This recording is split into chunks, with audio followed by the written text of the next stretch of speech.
what we've done recently is I got asked by the Kiwi Care Team to go to Egypt with by Michelle and Chris, and that was a really fabulous experience. And all you people interested in horses as well, you can take up and do the same thing if you want, and it's very, very rewarding. So instead of just talking about dentistry today, what I was going to talk about what we did. Basically, what's happened in Egypt is they've had a revolution and there's no law, and they're waiting for an election which the military are putting off all the time, and the people are becoming uneasy. So there's protests and etc. So while we were working there, outside our hotel, we had protests, we had machine gun fire, guns going off, dead people in the street during the day. It's just horrific. We went to a feed-out day where the Brook Hospital, which is a hospital from a charitable hospital from England, have a feed day, and they bring feed in to feed the horses. There was probably 200 people there, and they had a riot while we were there, and they had to get us out quick, and there was gunfire and all sorts of things. It's really, really hairy, but you know, it's exciting, really exciting. As long as you survive it. About the people there was that the animals are still used for work really a lot. It's not like here where it's all motorised. And the people themselves have absolutely no empathy for animals at all. Animals are machines and they treat them that way. So some of the things we saw were just horrific. What we saw while we were there is things that you hear about here, like any vets or anything you go, it's just incredible. We saw foot and mouth disease. We saw tetanus.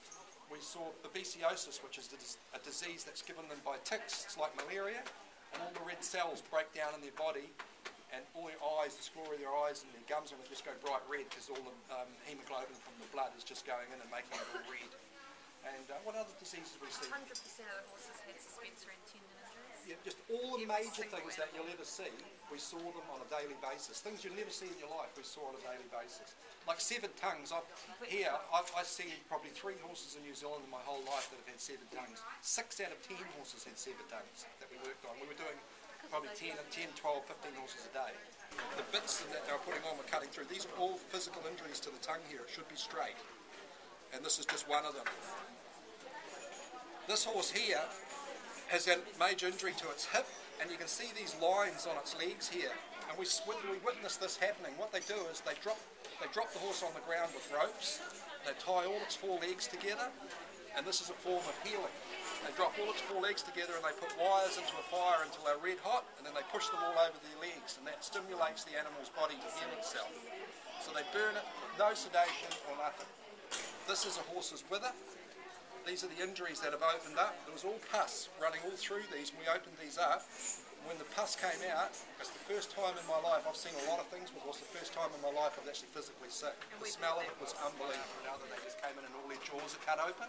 So some people set up some fluffy nosebands. Yeah, that we cut in half. So what Michelle did was cut them in half, and then they velcroed onto their head collars, and you can almost see once you put it on, the camel starts. And I'll tell you something that I learned while I was there, that camels are actually lovely people. If you go up to them and treat them with kindness, their whole demeanour changes straight away, and they're with you, even way more than horses do. This is working on a horse's back, and we saw these injuries and worse, which you see in the photos up here. What they do is they put a saddle or blankets over the horse that they've never cleaned and never washed, and they're filthy, and then they'll sit an American on them. The horse is this high, and they'll sit a 20-stone American on their back and go up into the pyramids all day, and the horses' backs are just chewed out. I'd just like to thank Chris Taylor and Michelle Horan for organising the trip for all us people that went. It was one of the best experiences of my life, and I think if any of you people wanted to go and do it and take up on it, you'd think the same way.